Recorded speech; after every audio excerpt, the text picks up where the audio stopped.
नमस्कार, अस्सलाम वालेकुम, सत श्री अकाल, जय झूलेलाल। मैं हूं जी प्रेम मटलानी और आप देख रहे हैं हालात हाजरा का प्रोग्राम। हकीकत ये है, इब्तदा में आपसे दरख्वास्त है, चैनल ज़रूर सब्सक्राइब करें। दोस्तों, 2098 से 2004 तक भारत में वाजपेयी की सरकार थी। उस वक़्त का वज़ीर आज़म था अटल बिहारी वाजपेयी और वज़ीर दिफा डिफेंस मिनिस्टर था जॉर्ज फर्नांडिस। उस वक़्त जॉर्ज फर्नांडिस ने एक मरतबा पार्लियामेंट में कहा था कि भारत का असली दुश्मन चीन है। लोगों को ये बात समझ में नहीं आई, क्योंकि आमतौर पर तो देखा गया है कि हमारी पाकिस्तान से चपकलश चलती ही रहती है। पाकिस्तान हिंदुस्तान को आराम से रहने नहीं देता, हर जगह अपने दहशतगर्द भेजता रहता है और पाकिस्तान के साथ 4 जंगें हो चुकी हैं, जबकि चीन के साथ एक ही जंग हुई है 1962 में। लेकिन वक्त गुजरने के साथ अब हमें पता चल रहा है कि जॉर्ज फर्नांडिस ने गलत नहीं कहा था, क्योंकि चीन का जो न्यूजेंस वैल्यू है वो ज़्यादा है, पाकिस्तान का इतना नहीं है। पाकिस्तान को हम संभाल सकते हैं, जबकि चीन जब दुश्मनी करता है तो India has to sit up and take notice of it. अब इसका सबूत जैसे ही भारत में नरेंद्र मोदी की सरकार आई तो इसने बड़ी कोशिशें की कि चीन के साथ दोस्ती बढ़ाए। शी जिनपिंग को हिंदुस्तान में बुलाया, उसको अहमदाबाद में उसकी मेहमान नवाजी की साबरमती के किनारे पर। लेकिन दुख की बात ये है कि उसी वक्त जो है लद्दाख के सेक्टर में चीन की फौजें जो है भारतीयों के साथ मुकाबला कर रही थी। तो वक्त गुजरने से ये पता चल गया कि चीन ने किसी भी तरह हिंदुस्तान को चैन से बैठने नहीं देगा। और फिर उसका दूसरा सबूत 2020 में मिल गया, जब कोरोना का वक्त था और सर्दियों के दिनों में जो बफर जोन रहता है लद्दाख ईस्ट में भारत के और चीन की हदूद के दरमियान, LAC कहते हैं, लाइन ऑफ एक्चुअल कंट्रोल, उसको क्रॉस करके भारत की एरिया में, यानी वो जो पांगांग जो लेक है, झील है, वहाँ तक आ गया। जब भारत को पता चला, भारत ने उसकी एडवांसमेंट रोक दी, लेकिन वो अब भी काफ़ी हिस्से पर काबिज है और इसको 4 साल बीत चुके हैं।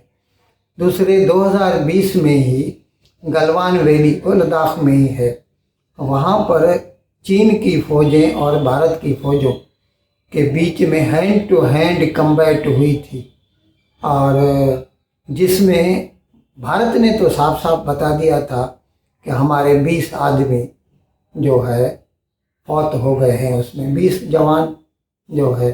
चीन तो कुछ बताता ही नहीं, उनका कुछ पता ही नहीं चलता। बाद में अनकन्फर्म सोर्सेज से पता चला कि चीन के 100 सिपाही मारे जा चुके थे। खैर, खुदा बेहतर जानता है।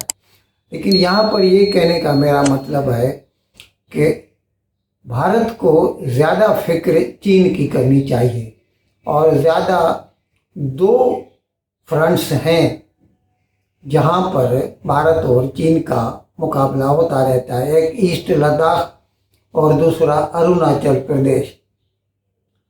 अब जब से ये 2020 वाला वाक़या हुआ तो दोनों ममालिक की फ़ौजें, चीन की भी भारत की भी, तकरीबन आधा लाख 50-50 हज़ार फ़ौजें दोनों की आमने सामने खड़ी हैं, आई टू आई कांटेक्ट। 4 साल बीत चुके हैं। हर बार यानी हर 2-3 महीने के बाद एक मरतबा मिलिट्री के अफसरान की आपस में मुलाकात होती है, लेकिन क्योंकि चीन इस मसले का कोई हल नहीं चाहता, वो चाहता है कि भारत के और ज़्यादा इलाके पर काबिज हो जाए, इसीलिए इसका कोई हल नहीं निकलता। तो अभी भारत को ये पता चल गया है कि हमें अगर अपनी सरहद की हिफाजत करनी है तो हमें हर वक्त चौकन्ना रहना पड़ेगा। अब इसके लिए जैसे मैंने अर्ज़ किया कि भारत ने 50,000 की फ़ौज वहाँ पर ईस्टर्न लद्दाख में लगा रखी है और हर किस्म के हथियार, टैंकें हैं, T-90 टैंक है रशिया का, वो भी वहाँ पे लगा रखा है, इन्फेंट्री व्हीकल्स हैं। अब इस सिलसिले में अमेरिका की तरफ से एक मशवरा आया है। अमेरिका का एक इन्फेंट्री कम्बैट व्हीकल है जिसका नाम है स्ट्राइकर। उसमें 9 जवान अंदर बैठ सकते हैं और वो जो है उसकी मैन्यूवरेबिलिटी बहुत है, हल्का है और कहीं पे भी उसको ले जाया जा सकता है। और ख़ास तौर पर जो पहाड़ी इलाके हैं और रेगिस्तानी जो है इलाके हैं वहाँ पर उससे काम लिया जा सकता है। अब इसके लिए भारत ये जो striker ICV infantry combat vehicle है उसको टेस्ट कर रहा है लद्दाख में और राजस्थान में। अगर ये टेस्ट कामयाब हुए और लगा कि भारत के लिए ये अच्छी चीज़, वैसे इस वक्त हमारी अपनी इन्फेंट्री कम्बैट व्हीकल है और उसके साथ बनाई गई है, लेकिन वो बहुत हेवी है, उसका लाना ले जाना, उसकी मैन्यूवरेबिलिटी भी कम रहती है और पहाड़ी में तो मैन्यूवरेबिलिटी जो है ना वो फर्स्ट रिक्वायरमेंट होती है।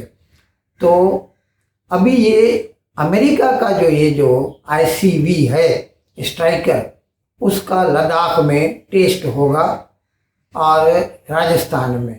उसके बाद अगर वो भारत को लगा कि ये हमारे लिए अच्छी चीज़ है तो अमेरिका का तो ऑफ़र है कि वो ये स्ट्राइकर व्हीकल भारत में बनाएंगे, यानी उसकी टेक्नोलॉजी भी ट्रांसफ़र होगी और भारत में ही बनाई जाएगी। तो इस पे ये काम हो रहा है। अब ये हो गया ICV। दूसरा, वहाँ पर मैंने जैसे अर्ज़ किया कि मुकाबले के लिए भारत ने वहाँ पर T-90 और T-72 जो रशियन टैंक्स हैं वो लगा रखे हैं। अब उनका वज़न है 50 टन।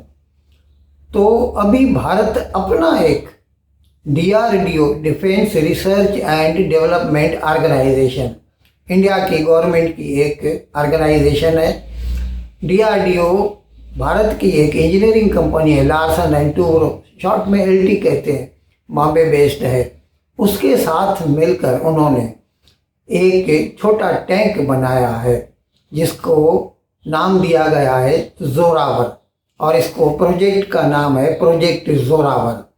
ये जो टैंक है ना ये उतना ही मोहल्लिक है जितने बड़े टैंक होते हैं, लेकिन वज़न इसका आधा है। जैसे T-90 टैंक होता है उसका वज़न होता है 50 टन, इसका वज़न है 25 टन। इसमें जो है मैन्यूवरेबिलिटी बहुत है, बहुत थोड़े इलाके मतलब ज़मीन पर वो घूम सकता है, अपनी पोजीशन चेंज कर सकता है, जो कि बड़े टैंक नहीं कर सकते। इसके ऊपर ड्रोन लादे जा सकते हैं, इसके ऊपर रडार लादे जा सकते हैं और बहुत सारे काम किए जा सकते हैं। तो अभी ये बन चुका है, लेकिन अभी वो उसका एक प्रोटोटाइप बना है, यानी एक नमूना बना है। अब उसका भी टेस्ट होगा, उसमें 2 साल लगेंगे। जब इसका फीडबैक आएगा कि भाई ये अच्छी चीज़ है भारतीय आर्मी के लिए, तो भारतीय आर्मी जो है इसका 357 टैंक का आर्डर दे देगी DRDO और लार्सन एंड टूब्रो को, जिसके ऊपर 17,500 करोड़ रुपए का बजट है, खर्चा आएगा। लेकिन ये इनकम्बेंट है कि पहले इसको ये जो टेस्ट हैं उनको कामयाब होना चाहिए, और एक मर्तबा कामयाब हो गया तो फिर ज़रूरी नहीं कि सिर्फ लार्सन एंड टूब्रो ही बनाए। भारत में दूसरी भी कई प्राइवेट कंपनियां हैं, टाटा वाले हैं, रिलायंस वाले हैं, किसी को भी आर्डर दिए जा सकते हैं ये टेक्नोलॉजी उसको ट्रांसफ़र करके। तो मैंने जैसे अर्ज किया कि भारत को इस वक्त ज़्यादा चीन से मुतात होने की ज़रूरत है और इसके लिए डिफरेंट ऑप्शंस भारत अपने सामने रखता है और उनको ऑब्ज़र्व करता है। जैसे स्ट्राइकर ICV है, इन्फेंट्री कम्बैट व्हीकल, या फिर ये जोरावर टैंक है।